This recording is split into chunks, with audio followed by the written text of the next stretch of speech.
Man, I feel like I just came off a roller coaster right now. Just the amount of times I felt my heart breaking reading this chapter. It was like a combination of pain and satisfaction, because on the one hand, I'm near speechless that we got a backstory for Jin that is this good, right? So in that sense, it's satisfying to see his character handled with so much justice, but on the other hand, this is where we're reminded that Record of Ragnarok is filled with tragedy. It's not just about the action. And even though I've been loving everything we've been getting so far in round 7, I just can't wait to see what we learn about Hades now, right? Because it feels like Jin is the main character, and as someone who genuinely wants him to win anyway, you know, I've just been eating good for the past couple of months, but at the same time, I can't wait to see how Hades fits into all of this. I mean, the story is doing a good job so far for the both of them. Again, I have no complaints when it comes to round 7, but man, you know what? I feel like I'm kind of just all over the place right now, to be honest. My thoughts are somewhat scattered at the moment, so let's just get into the chapter, guys. There is so much to talk about here. So we're seeing the chapter start with a young Jin. We get the narration say, he was the most cursed prince in all of history. And then looking at what seems to be a wasteland, it says, it is held that in the year 2060 BC at the Battle of Changping, Bai Qi, general of the Qin army, had the captured soldiers of the Zhao army buried alive in mass. According to the Zhichi, the number of men killed was 450,000. And for the rest of the chapter, it seems like it's the Qin who are the oppressors here. I mean, when it comes to war, it's never always black and white. There's always evil on both sides, but throughout the chapter, it seems like it's the Zhao's who are always on the losing end. And for those that don't know, the Qin and Zhao were 2 of the 6 warring states that ruled throughout China, and this is important to remember because not only is there so much irony in this chapter, but it's just full of themes, because it almost feels like this entire backstory could have been its own story or a plot to some film, like the way it touches on prejudice between people who we know in the real world literally live under the same flag in the same nation, or the way it handles the trope of the sins of the ancestors and putting this on a child of the next immediate generation. There's just so much going on mechanically that I think just goes over your head if you're only thinking about Qin here. And the next part says, the following year, a member of the Qin royal family being kept as a hostage in Zhao, Zichu, had an affair with a Zhao dancer. Their child born in enemy territory was the boy who would one day become Qin Shi Huang Yingzheng. And this character Zichu comes back later in the chapter, but apparently in the year 259 BC, after the battle in 2060 BC, Zichu was being held captive, and it was during his captivity that Qin was born. So between 259 and 257, there was 2 years he was in the care of Zichu and his mother until Zichu escapes on his own in 257. And again, we're seeing the state of Qin portrayed as the oppressors, right? Because it's during this time that Zichu fled from Zhao that the king of Qin initiates another attack on the Zhao's territory. But before they attack, we see one of the soldiers warning this general that the crown prince's son is being held captive in this area of the Zhao's land. And the general just says, Zheng, I know him not. So because this attack is being initiated by the king Zhao Jiang, who isn't Qin's father, it seems like the general doesn't care much for saving Qin, since the current king could just pass the throne to his own son rather than Zheng's son. And this is important to remember because we actually find out later in the chapter that King Zhao Jiang and his son died. This is why Qin's father Zichu becomes the king later on. So after attacking Handan, the capital of Zhao, we cut to a time skip that's 5 years later. And even though it's not clear if the Qin were able to conquer the Zhao, they were still able to secure Qin as a captive in some remote part of Handan. And we're seeing this rundown location. It has all sorts of writing with insults painted on the outside of it like graffiti, and you can even see some kids painting on it in real time. And with these 2 guards standing besides the entrance, we're seeing Qin now at 7 years old, and he's telling these 2 guards that he's returned, but very nervously here. And I'm assuming because he doesn't have any family with him, he probably has to leave and look for his own food on a normal basis, right? And I really doubt he has any money, so maybe this bag of vegetables is something he was,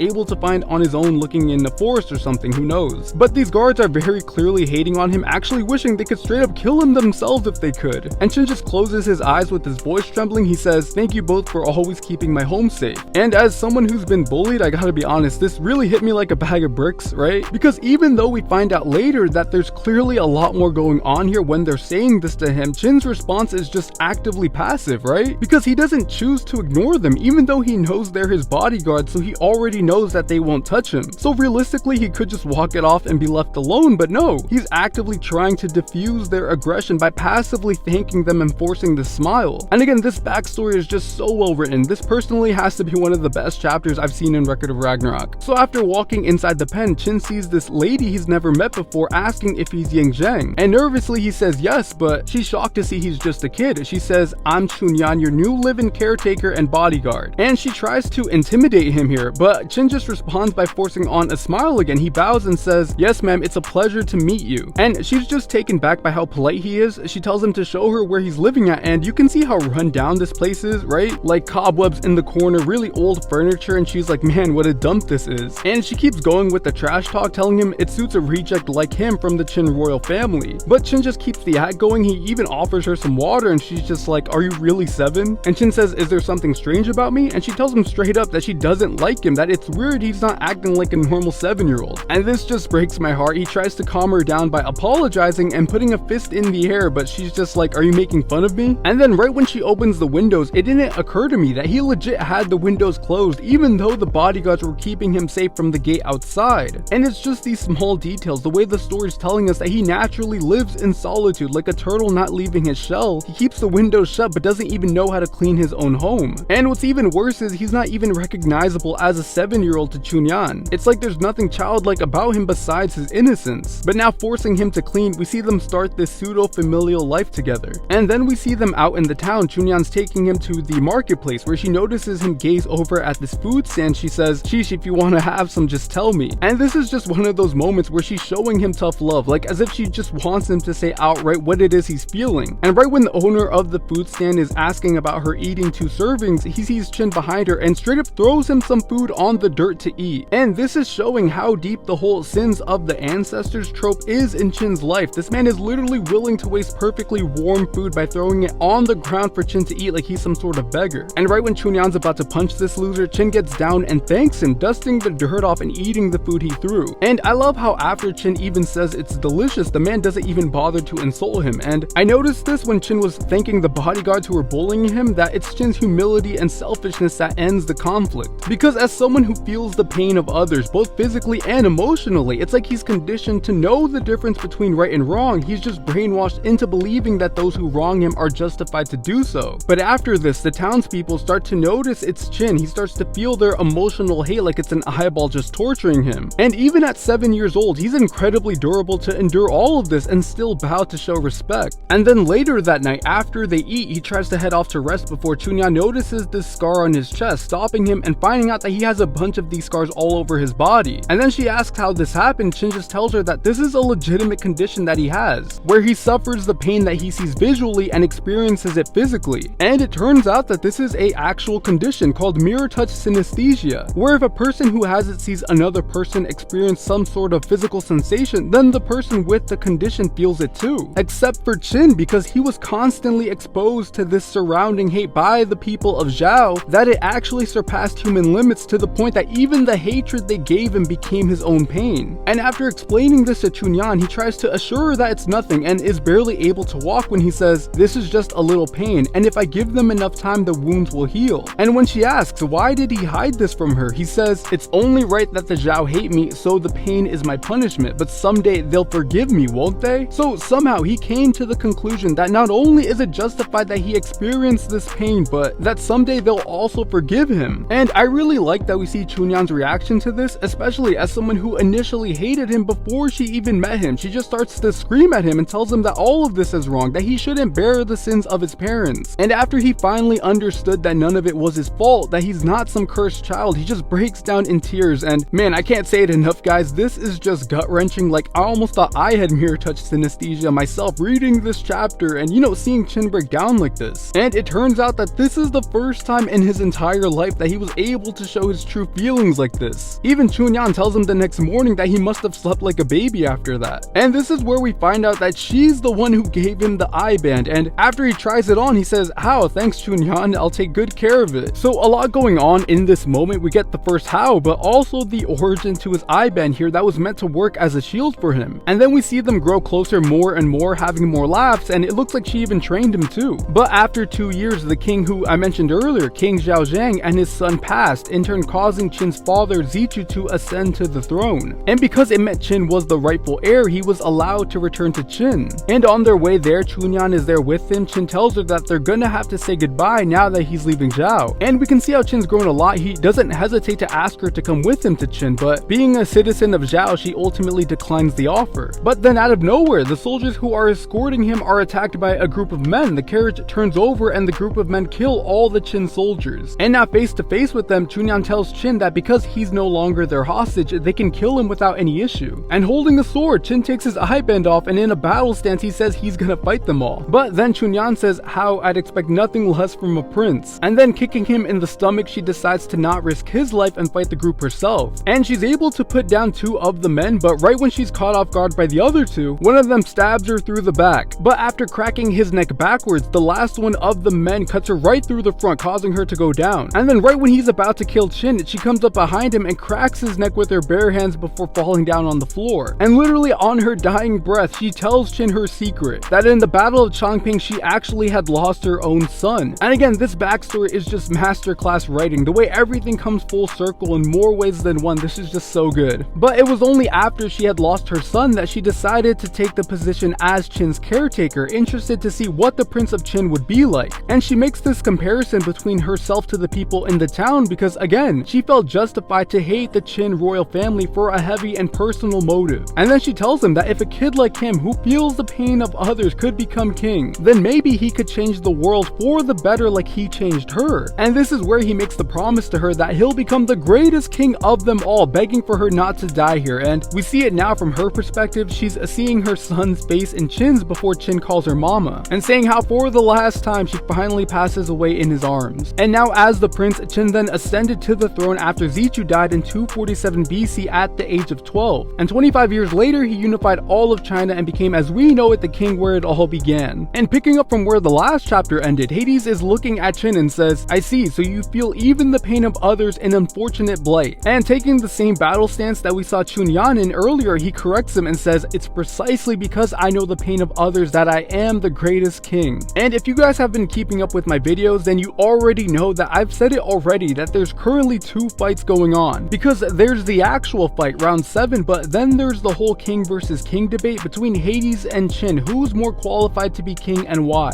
And honestly, I think it's this part of the story that's been more important to me so far, because if Qin can prove himself to be a more worthy king than Hades, then it should only make sense that not only does he win the argument, but he wins the actual fight. Now, that's just how I personally view this, but it feels like we're seeing Hades being proven wrong here as a king who can't relate to his own followers. Because on the other hand, you have Qin, who believes that this is a benefit that allows him to better relate to his people. But again, this is just my interpretation, so let me know in the comments how you view it. This can definitely be an open discussion. But that's gonna be the end of the video, guys. Thank you so much for watching. If you liked what I had to say, then please leave a like. I'd greatly appreciate it. And again, please feel free to comment down below how you all felt about this chapter. For me, again, this was just so good. It's hands down one of the best chapters in a while for me, and like I said already, I can't wait to see what we get from Hades now. But I'm curious to hear how you all feel, so leave a comment down below. I'll be sure to read them. And if you're interested in more Record of Ragnarok content, then make sure you subscribe, guys. I'll be doing more here on the channel like always. And again, thank you so much for watching, guys. Have a great day.